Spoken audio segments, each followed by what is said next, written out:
अब दिखाता हूं आपको। अब देखिएगा, श्री शिव पुराण में गीता प्रेस गोरखपुर से प्रकाशित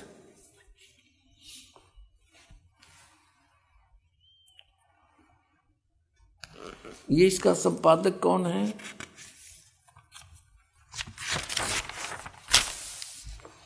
हनुमान प्रसाद पोदार, ये है इसका संपादक।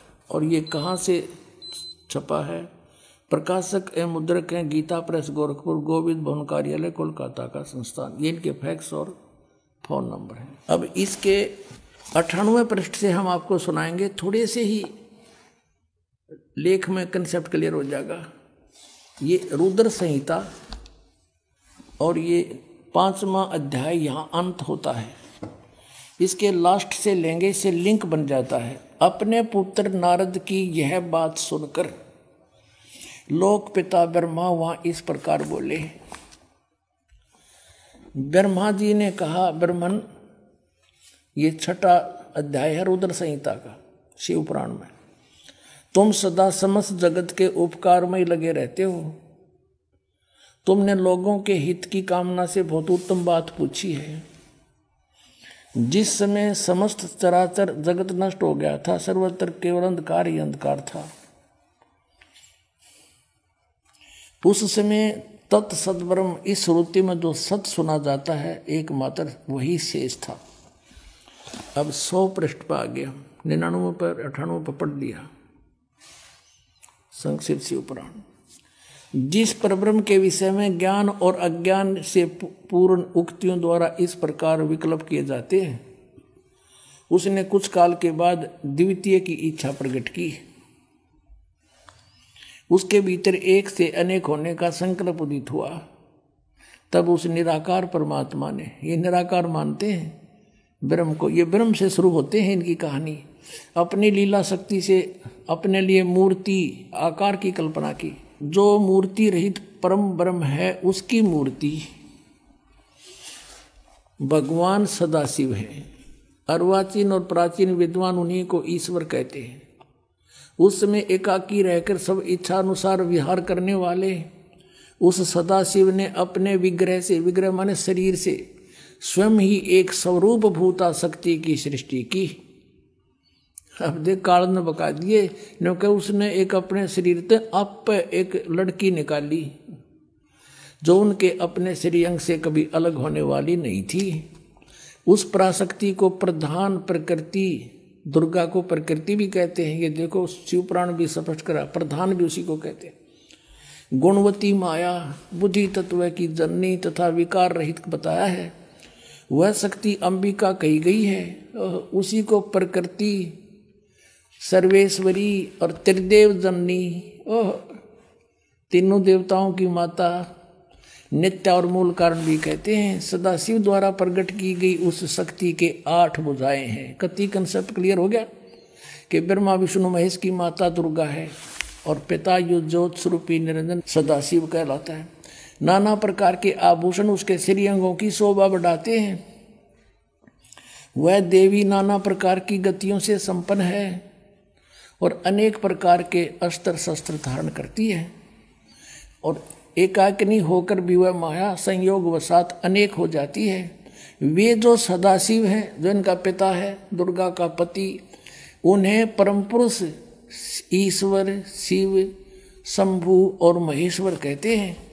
अब यहाँ देखो 101 पृष्ठ पर हम आगे रुद्र संहिता का हम ये 6वां अध्याय पढ़ रहे हैं। वे अब सदाशिव के उसके बारे में बता रहे हैं, उनको महेश्वर कहते हैं और वो अपने सारे अंगों पर भस्म रमाए रहते हैं। उन काल रूपी ब्रह्म ने स्पष्ट कर दिया, युग काल है जो महाशिव सदाशिव कहलाता है, ब्रह्मा विष्णु महेश का पिता है, दुर्गा का पति है।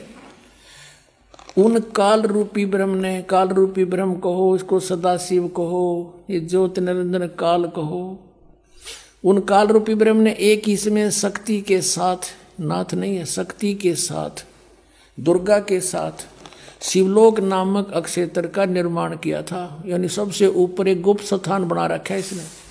उस उत्तम अक्षेत्र को काशी कहते हैं। वह परम निर्वाण तथा मोक्ष स्थान है।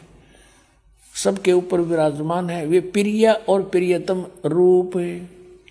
पति और पत्नी रूप में कौन? शक्ति और शिव, दुर्गा और ये काल रूपी ब्रह्म जो परमानंद स्वरूप हैं, उस मनोरम क्षेत्र में नित्य निवास करते हैं।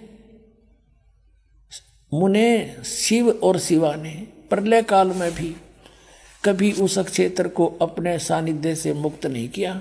ये शिव काल है, ज्योत स्वरूपी निरंजन है। शिवा ये दुर्गा है।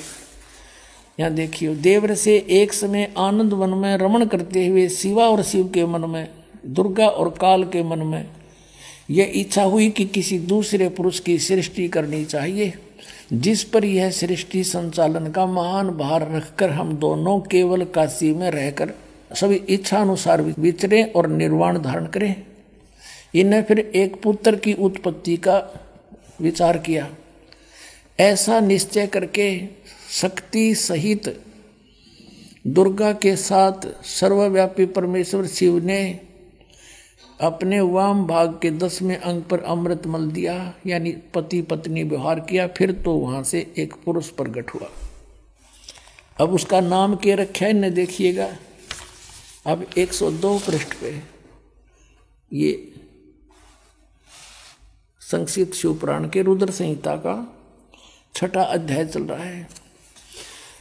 अब कहते हैं शिव ने कहा वत्स, उसका नाम धर दिया शिव ने, काल ने। शिव ने कहा वत्स, व्यापक होने के कारण तुम्हारा विष्णु नाम विख्यात हुआ।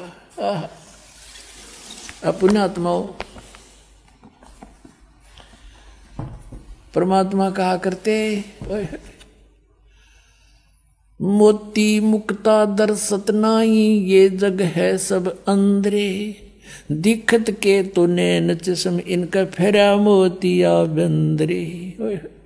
कहते हैं मैं ऋषि कुमाऊं थे, संस्कृत के व्याकरण मोड़ दिए बैठे रहे, सदग्रंथ को इनका समझ में आया को नहीं। ये कुआं महर्षि मंडलेश्वर, अरे न कख नहीं पता ब्रह्मा विष्णु महेश की सतिथि का, अपने सदग्रंथ सिलेबस से नहीं परिचित। ये काहे के टीचर थे?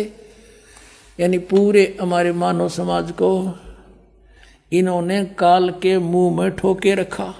गधे कुत्ते बनवा दिया, भूत बनवाया, गलत साधना बता के, गलत ज्ञान बना के बता के, और फिर श्राद्ध निकलवाण की रोजी रोटी का धंधा चला दिया। अपने सदग्रंथ इनका समझ में आए नहीं, हमारा कोल्लू बना रखा था, इनने रहट बना दिया।